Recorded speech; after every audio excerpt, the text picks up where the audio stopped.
Wow, it's just really, really fun and exciting to be here. To be able to get on the floor with the players and to be able to get in the office with the staff and all of us being in one spot. Have some conversations with Coach Drew as well, and it's just it's a really exciting day for me to be able to spend time here on campus. And we had a great workout. I love our team's energy. The way that we communicate with one another, the leadership has been amazing. It's been outstanding, and it really has through this whole process. The way that they've communicated with one another, and just fun to get to work. As far as juggling with Indiana, how is that going travel-wise, the logistics of that? It's going a lot better now that we have staff in place. I think initially the most difficult piece was trying to get a staff in place, trying to get a hold of players and parents and recruits and parents and coaches and things like that, when it was pretty much just me, and then with Carolyn as well. But now that we have a staff in place, things are really, really good. And we had a couple of days where our staff was able to come up to Indy and spend some time in practice and be able to see our drills. We were able to meet about everything that we wanted to do in the months of June and July, and really have a detailed plan of how we wanted workouts to go. And really frame how we wanted our summer recruiting to go. And so we had an opportunity to do that, and now, coming down here, every workout that they have, I watch it. They send it to me, I watch it. I send feedback, get on the phone. When we're having our staff meetings, get on the phone and give feedback from what I saw in the workouts. And it's been great.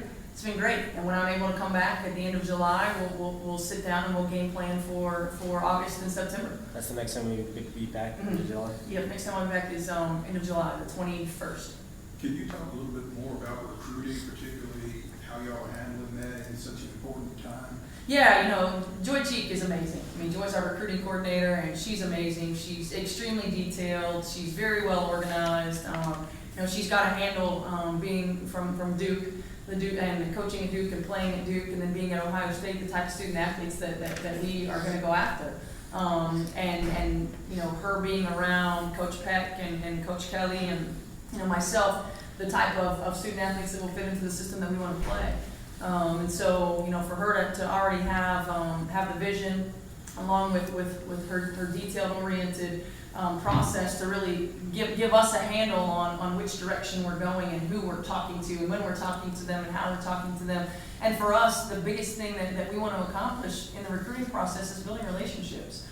Because at the end of the day, that's what it's about. We want to build relationships with families. We want to bring in student athletes that fit not only the style of play that we want to have, but fit our core values in terms of being great ambassadors for the university, being great students, being great athletes, being service-oriented, and being team-first oriented, and hardworking individuals. We want high achievers. We want high achievers, and we get the feel of our student athletes we're recruiting by being able to get on the phone and talk to them and watch them this summer when we'll get out into the July recruiting period. So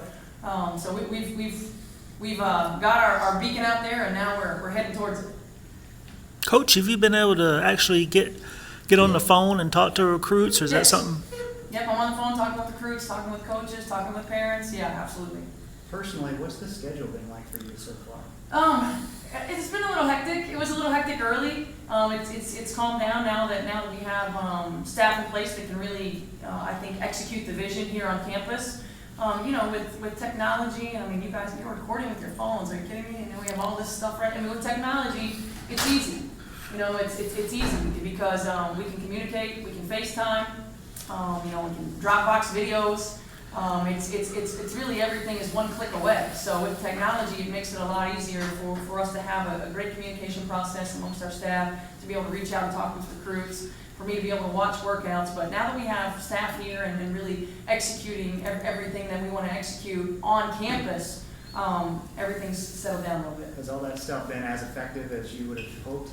Yeah, I think so. It's everything's been really good. Everything's been really good. It's the way of the world today, right? With technology, and so it's been amazing. It's helped out. The Olympic break is going to help out. It's a good timing in terms of me being able to come back over the Olympic break as well.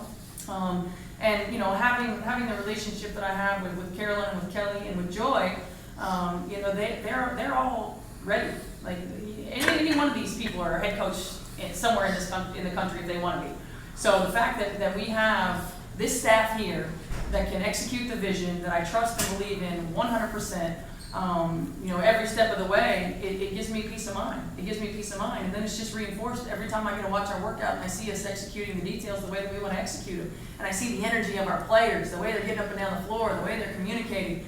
It's just fun. It just puts a smile on my face. Should the fans here, or even your players here, kind of maybe get some perspective on the type of ball that you want to play by watching your Indiana team, just schematically as far as... Absolutely. It certainly is. I think that you get a feel for how we want to play. You get a feel for the fluidity with which we want to play.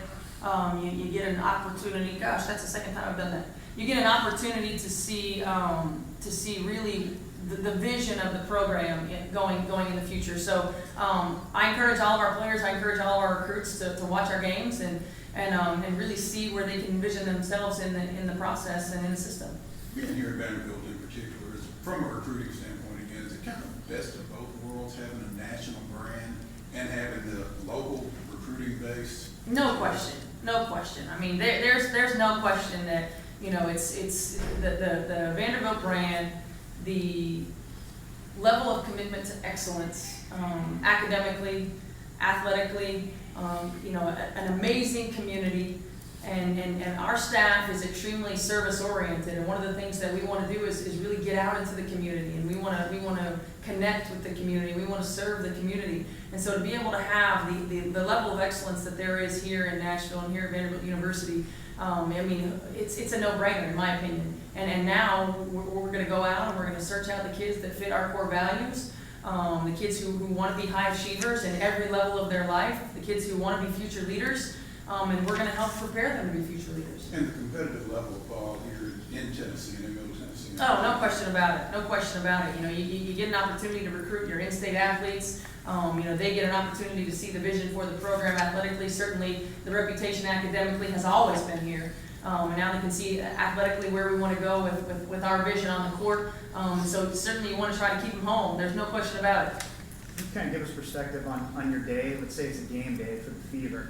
How much time do you dedicate to that, and then versus this team on a day? Most of the time on game day, I'm always focused primarily on the Fever. There might be one or two recruiting calls that I need to make, but it's usually we get up, I work out, we have staff meeting, we go to shoot around, we have our shoot around, come back afterwards, I'm watching film, typically game planning for that night, and then start getting ready for the game, and then we head to the game like 2 hours before, have the game, and then typically watch film either afterwards or the next morning. But in there's time when I'm grabbing a bite to eat or doing something else to make recruiting calls if necessary on that day. But I usually try to take care of those other days that we don't have games. Sure.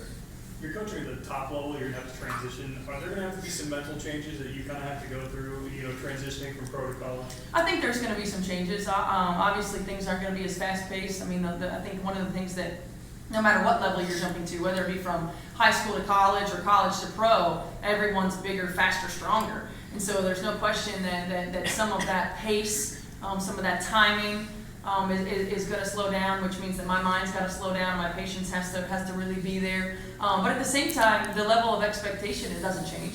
I mean, I think that you hold players to a certain standard, and whatever that standard is, that's usually where they go to. So if it's a low standard, they're going to achieve that. If it's a high standard, they're going to achieve that. And so the way that with which we do things, my expectation level will never change.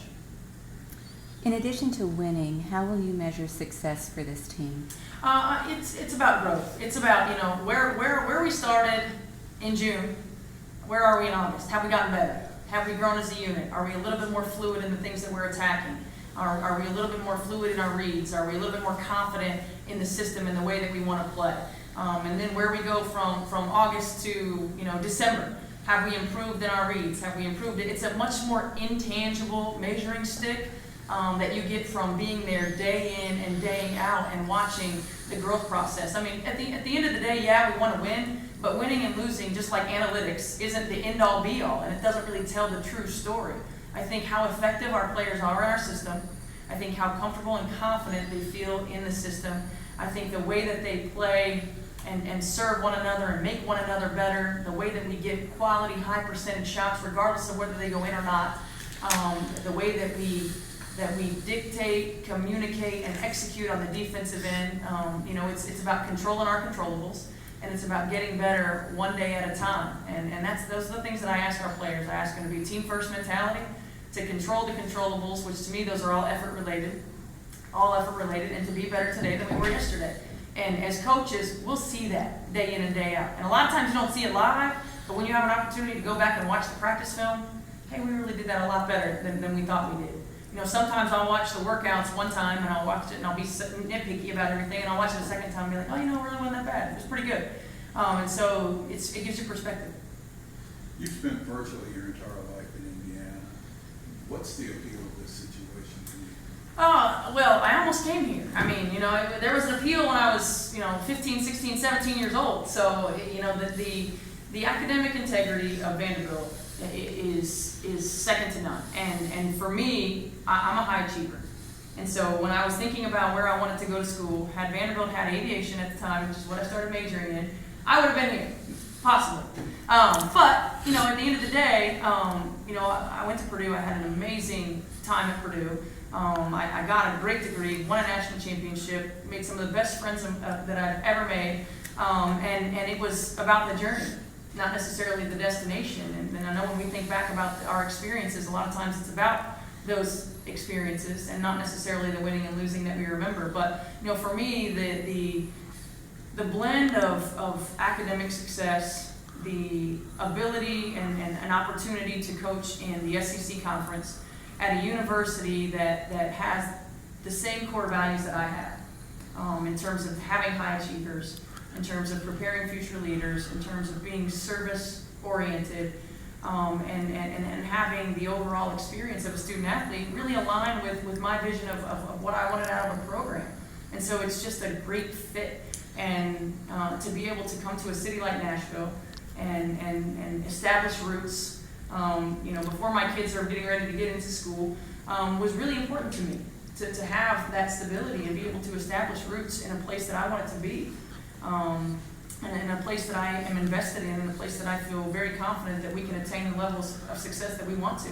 And so it's just a no-brainer. This may be something you touched on previously. Initially, did they reach out to you? Did you reach out to them? How did they? Yeah, I got a call to see if I had any interest, in the position. And, you know, I was very upfront about the fact that I'm under contract with the Fever, that we had already started our season, and that, you know, I couldn't see myself leaving the Fever in the middle of the season. There's no way I would do that. And so I said, if it becomes an option for us to put a staff in place that can run things, and me to come as soon as our Fever season's over, then I'll go to our CEO and our president, our GM of the Fever, and I'll have that conversation whether I can get permission to talk to Vanderbilt or not. If it's not an option, then I'm not the person. And so, you know, after we talked and they went back and talked and to whoever they needed to, it became an option, a realistic option, and here we are. Have you gotten situated yet as far as finding a home, or is that still down the road? Oh, that's still down the road. I'm hoping that we can get some of that stuff accomplished in July with the Olympic break. Maybe one or two more for Coach? By nature of being the head coach, you're a role model to these ladies. What qualities do you have that they should emulate? Oh, wow. That's a good question. I'm a hard worker. You know, nobody's going to outwork me. I'm driven. I'm focused. I'm dedicated. I'm loyal. I'm disciplined. You know, I have perspective. You know, my family is extremely important to me. My family is one of the main reasons that going back to college was very important to me, to establish roots in a community that our kids could grow up in, that we could be a part of. On the WNBA, it's a little bit difficult sometimes because you're a part of a team, and then that team leaves for 8 months, and then all of a sudden they come back and you're really tight again.